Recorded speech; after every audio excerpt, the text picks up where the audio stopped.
Alright class, we're going to go ahead and start talking about measuring segments. So let's go back to what was a segment. Alright, so a segment is a point, okay, and it's your starting point, and it's going to be in a straight line, and it's going to eventually have an end to that by having another endpoint. So a segment is really two endpoints on a straight line. It starts and it ends. Okay, so this is what we refer to with ST in the line at the top. It's showing this, showing the picture. Alright, so now let's talk about ST itself. So we have ST equal. So this doesn't have the line at the top. So it's actually talking about the distance. So we're actually going to need to measure. Okay, so it's referring to the distance and we want to measure. So let's go ahead and look at this right here. We have a number line and we want to measure the distance between S and T. So they're talking about here at -4 and then going all the way to T. So if we were to measure this, let's just measure this without the math itself. Notice that it's jumping by 2's.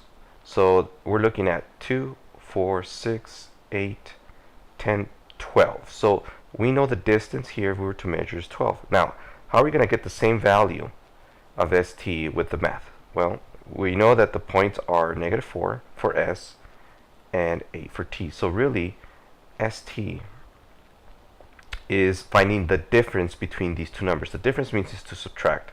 So we're going to go 8 minus the value of -4. And this is where the math works out, because you know that a negative with another negative, these two negatives, we've got to turn it into one symbol, so it's going to turn into a positive. So really what we have here is 8 plus 4. And 8 plus 4 is going to give us the value of 12. So that means that ST has a value of 12 units. Okay? Alright, good. So that's how measuring works. Okay, we're going to subtract their differences. So if we subtract, even if it's a negative, it's going to eventually turn positive, and we'll find that difference. Okay? Alright, let's go on to the difference between equal and congruent. Okay. Well, here's the thing. They pretty much have the same meaning. If I talk about congruent, congruent means the same. And throughout geometry, you're going to hear this word, congruent, congruent, congruent. It means it's the same. Okay? And so when you think of the same, you're thinking of something that is the same in size. Okay? Now let's talk about equal. Alright, we're going to interchange this word back and forth all the time. Congruent and equal. But equal is a little bit more specific. Equal means that there's an actual size. So let's look at this example over here. I have the triangle ABC, and they're telling me AB is 4, so that means they're talking about this side right here. AB is 4, and BC is 4. Okay? Well, those lengths are equal because we know they're exactly 4. So we're going to go ahead and just indicate that AB equals to BC. Okay, so they're equal. That means that 4 is going to equal to 4. It's a specific value. Okay, now let's look at congruent on this side over here for this triangle. It says that triangle ABC is isosceles. Okay, well, we know an isosceles has two equal sides. So if I were to look at this triangle, I'm going to say that this side equals this side. Alright, what I'm saying here is that AB, okay, the distance of the segment AB is congruent. And so the symbol for congruency is an equal sign and then a little squiggly line. And that's what congruent means. We don't know what the value is. We just know that they're the same. We know that AB is the same length as BC. We don't know exactly what that length is. Is it 4? Is it 10? Is it 100? Is it a million? We don't know. We just know that the lengths themselves are congruent. They're the same. So it's just a subtle difference, okay? But don't get too involved in the word itself. It has the same meaning. They're going to have equal values at some point. But in the world of geometry, congruency means the same with no specific value. Alright, we're going to go ahead and look at one of the first postulate here. Remember, postulates are things we accept to be true. So we know this is going to be true. It's something we just accepted to be true. So postulate 1-6 means it's the segment addition postulate. Alright, so we have a line here. Let's keep it simple. We have a line right here, AC. So imagine this is your string. Okay, and I decide to cut it here at B and cut that string. So now I have two small strings. Okay, one smaller and then one larger one. Alright, so the segment addition says pretty much that if I add the segment or the little string from A to B and then put it together with the other string from B to C, well, they're going to add up to the whole string, which is from A all the way to C. So that's what you see here. Now, a few conditions. Okay, the points A, B, and C are collinear. Collinear means they're in a straight line. They're on the line itself. And B would have to be in between in order for this equation to work. So we're just going to say AB, the distance from here to here, plus BC, the distance from here to here. Well, those are going to add up together to the whole distance of A all the way down to C. So that's pretty much what this means, segment addition postulate. We're going to use this postulate to solve problems. So using the segment addition postulate, we're going to find the following. We have, if EG is 59, what are EF and FG? Okay, well, so they're talking about EG. So EG is this whole distance, and we'll just put 59 here, this distance from here to here. So they're talking about the whole distance. This whole thing measures 59. Okay, and they're asking what are EF and FG. So when you see no lines, they're not talking about the segment, they're talking about the measurement. They want to know the measurement of this, or distance. And we're going to use algebra to solve and find the distance, the measurement of this. So we're going to start with an equation here. We got to set up an equation. So this is going to be EG. Alright, well, EG is the whole thing, equals to the sum of its parts. So we're going to take this part, EF, and combine it with this length of FG. So we're going to add this distance here, and then add this distance here. So we have EF plus FG. So EG, here's our equation, equals EF plus FG. Alright, now what we're gonna do is we're gonna replace all those letters, all these segments with the number and the information we got. So EG is 59, so that means we're going to put 59 here. And then that's going to equal to EF. Well, we know that EF is marked right here as 8x minus 14. So this equals to 8x minus 14. And then we're going to add, so there's a plus here, we're going to put a plus 4x plus 1. Now, another thing you can do is you could put this under parentheses. You could say EF, which is this right here, plus FG. Okay, that would work also. We're adding this value plus this value. Okay, now you don't need it because there's no number in front, there's no multiplication. We're not going to double the size of FG or EF or triple it, so we don't have to worry about that. So what we're going to do is just get rid of this. So let me go ahead and get rid of this and get rid of the little parentheses around these numbers, and now all we have to do is do algebra. So the reason we've been doing algebra earlier is because we need to understand how to solve these. So we're going to go ahead, and the first thing you see is if we're going to solve for this, here's our algebra equation. Well, we need to combine like terms. So that's we're going to combine the 4x and the 8x together. So that means that we're going to get 59 is going to equal to 8x plus 4x is 12x. Okay? We also need to combine the terms of negative 14 and a plus 1. So 1 minus 14, or negative 14 plus 1, well, that's going to give us a negative 13. Okay? Alright, so now from here we're going to go ahead and add 13 on both sides. So we're just going to go ahead and add 13.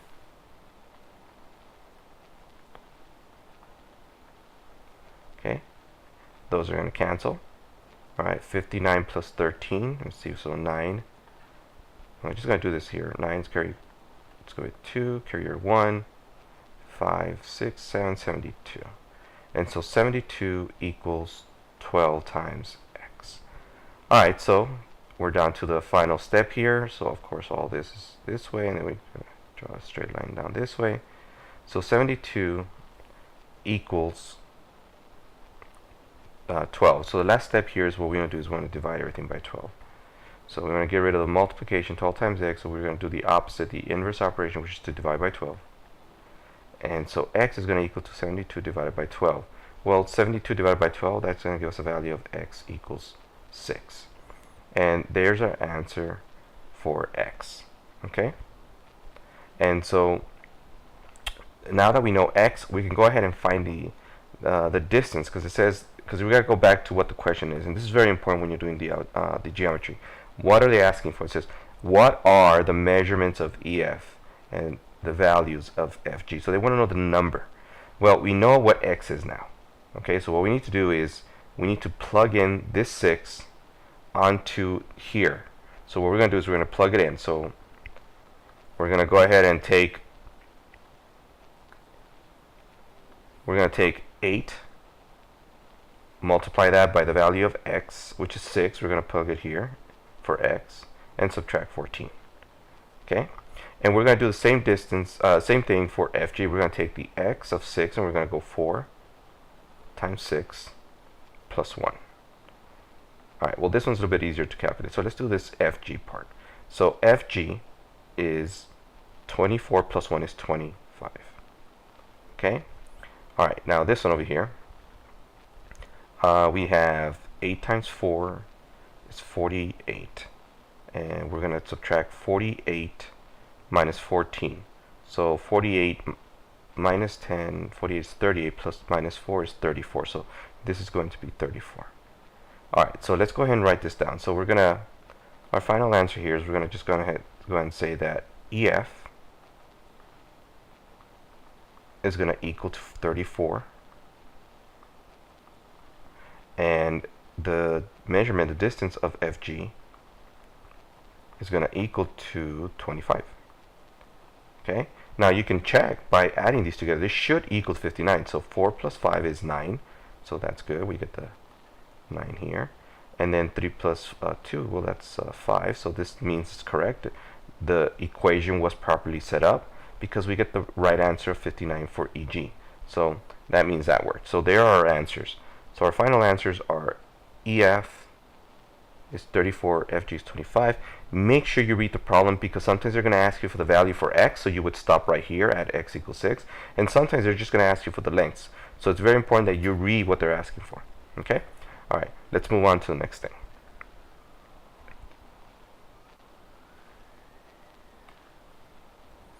Alright, so let's get into some terms here. I know more vocabulary, but there's only 2 today, so yay, there's not a lot of vocabulary for this section.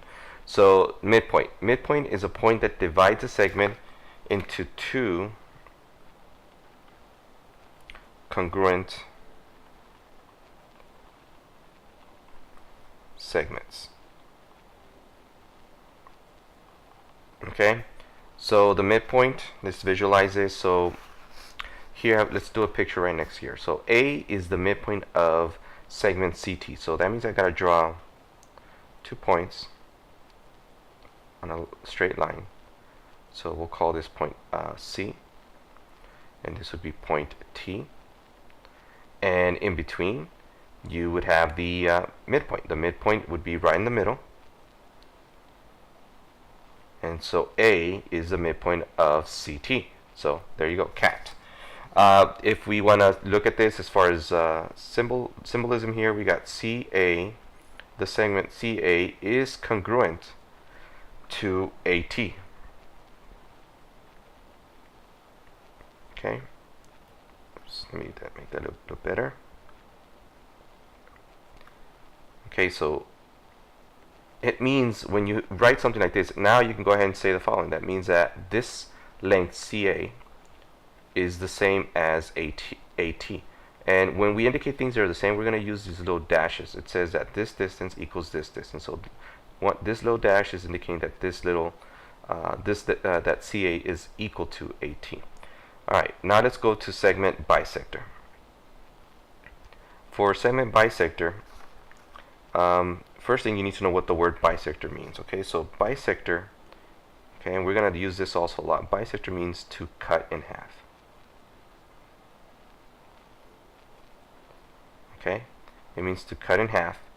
And so a segment bisector is it's a point, a line, or a ray that intersects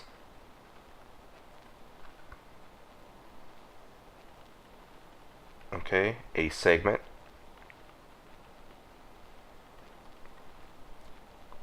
at its midpoint.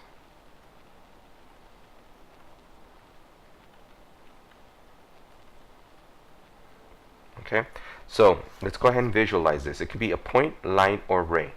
Okay, so we have a segment. So let me draw a segment.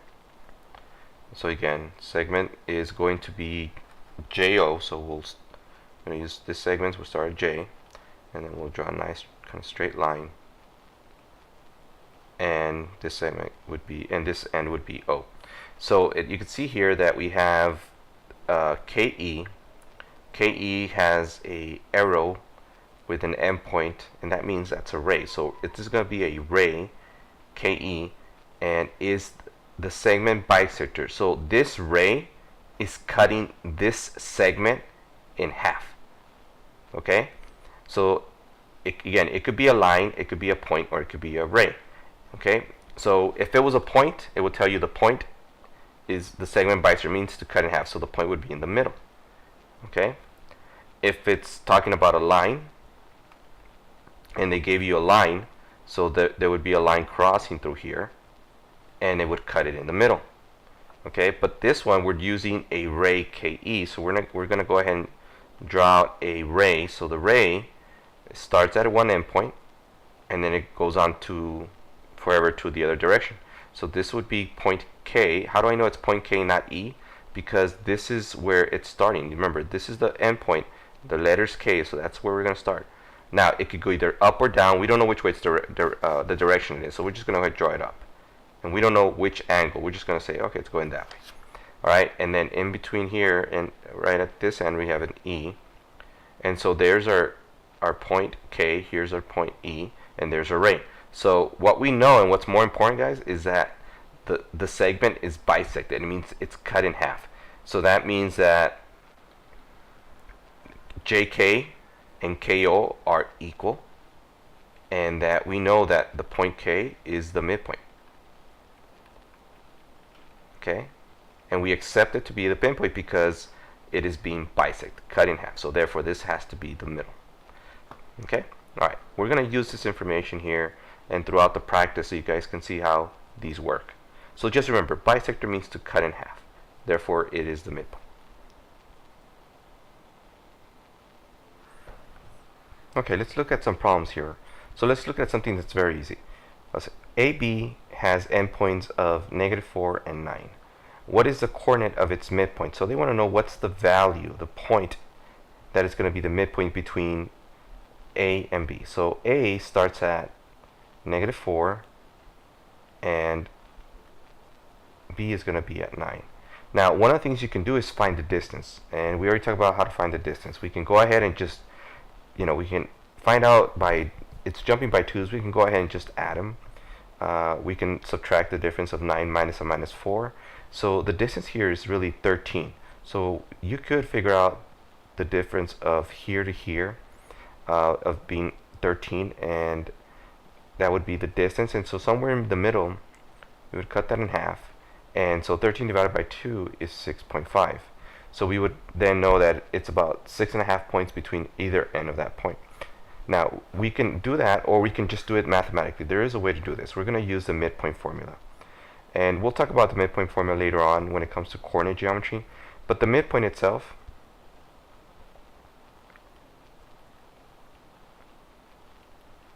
can be solved by adding the point A plus the point B and dividing that by 2. And it can be vice versa. You can add the point B followed by A and divided by 2, but we're going to add them and divide it by 2. So if we take the point A is -4, and we're going to add the value of 9, okay, and we're going to divide that by 2. Now, like I told you, it's vice versa. It could have been the other way. We could have said B plus A divided by 2. And again, the midpoint would have worked that way. If I did it this way, it would have been 9 plus the value of -4 divided by 2. Okay? Either way, both of these are going to work. So 9, or -4 plus 9 is going to give us a value of 5. and that's going to divide by 2. Or 9 plus a negative. Remember, these two signs are, you got to change it to 1, so that would be a minus. So you can look at this as really just as 9 minus 4 over 2, which is going to be equal to 5 over 2. So this is still going to be 5 over 2. Okay, so 5 over 2, so that means that the midpoint, I'll write it over here.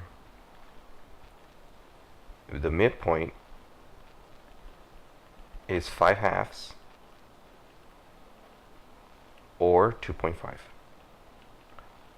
Okay, now what's the advantage of using the formula and using this, adding them and then dividing by 2? It gives you the actual coordinate. Remember, they're asking for the coordinate, so they're asking us to find the value of the coordinate. Well, the coordinate lands at exactly 2.5 right here, so we're going to use that, and the coordinate would be right about, see, so 2.5 would be right, here's 3, so 2.5 would be about right there. That's 2.5. Now let's check if that's correct.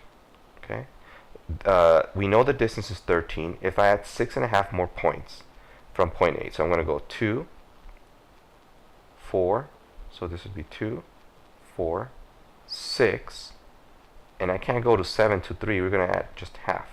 So 6.5, and that gives me to the coordinate of 2.5. So we know the answer is correct. Okay, so it's easier to use the formula itself, which is just to add the 2 points and divide it by 2. Okay, all right, now let's look at the midpoint for this segment right here. So we have PR, and Q is the midpoint of the segment PR. So we know that if we were to add, if we were to look at PQ, well, we know that since Q is the midpoint, PQ is going to equal to QR. These two segments are the same, so we're just going to indicate that. So PQ is going to be the same, this equal to QR, and we're going to use this information to solve for, they're asking for PQ, QR, and PR. So PQ is equal to 6x minus 7, and QR is equal to 5x plus 1. So we're going to use this algebraic expression to solve for the value of x, and then we're going to use that to solve the values of PQ, QR, and PR. So again, if we're going to solve for this, remember, going back to the videos of solving, we always choose the smaller. If we're going to choose between 6x and 5x and move the x's to one side, we always choose the smaller side.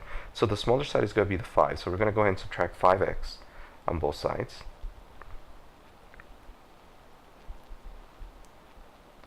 Draw a nice straight line down. Okay, so 6x minus 5x, well, that's just x. Bring down the 7, we didn't use that. Bring down the 1 because the 5x is canceled, so we bring down the 1. Okay, our final step is to get rid of the 7. Well, we do that by adding 8 on both sides, 7 on both sides.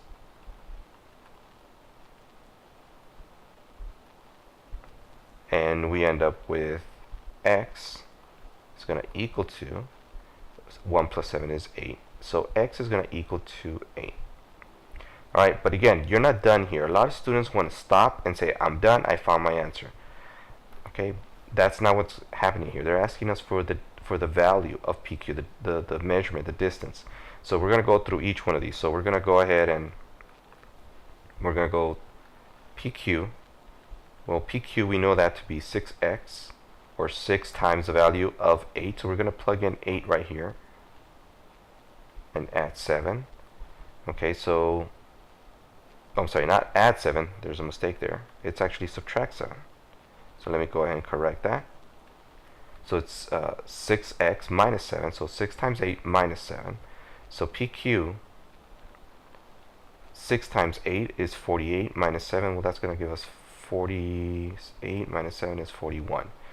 Okay, QR. Well, we can solve it, but QR is PQ. So that means it's got to give us 41 because they are equal. Remember, it is the midpoint. Now we can go ahead and plug it in. 5 times 8 is 40 plus 1 is 41, so that worked out. And then finally, the last one is PR. They want to know the distance, the whole distance of the segment. So PR, well, PR is the sum of 41 plus 41. Well, that would give us 82. So there's our three answers. And that's what they were asking for. And QR is 41. Okay? All right, let's go on to the last one. AB from here, from 6 to 15. They want to know what that point C is 2/3 the distance from A to B. So 2/3, that means that from this distance down to this distance is about 2/3. Okay, well, if this is 2/3, that means that this distance is 1/3, because together they got to add up to 1. Okay, so we know that 2/3 plus a 1/3 equals to 1, so we have 2/3 of a distance right here. And the question is, what is the coordinate? What is the value, the coordinate point of C? So we want to know the actual value here. We don't know that, so we're going to figure that out. Okay, so there's one way to do this. We know that, first thing is we could find the distance itself, the whole distance. Well, AB is really finding the difference, okay, subtracting them. So I'm going to subtract the value between 6 minus 15, or in this case 15 minus 6. So 15 minus the value of 6, okay, because both of them are positives. 15 minus 6, there's no change in signs. So 15 minus 6 is 9. So that means that the whole distance is 9. And so we want to know what is AC and CB. Well, AC would be the value of 9 times 2/3, and that would be 18/3, or 6. Okay? Now, we're not done yet because we want the point itself. So this distance right here is 6.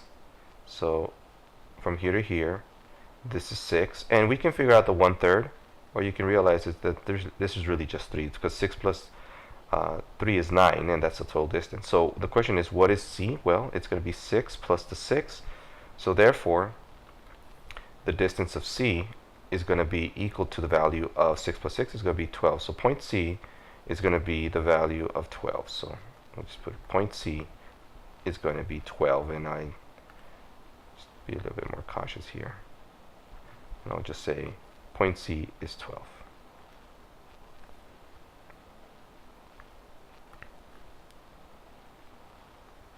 And there's our answer. Alright, so that's pretty much it, guys. These are the examples. All I have is an additional thing for you to do. I want you to try out your own a little bit of this as practice. So here are the problems. Okay, look at them, read them. I want you to pause the video, and I want you to try these out, and then see how you did. Okay, and right now I'll show you the answers. Okay, so here are the answers to the practice problems. Go ahead and don't forget to do your summary, and we'll see you guys tomorrow so you can work on that practice and some more problems related to this. Okay, till then, bye.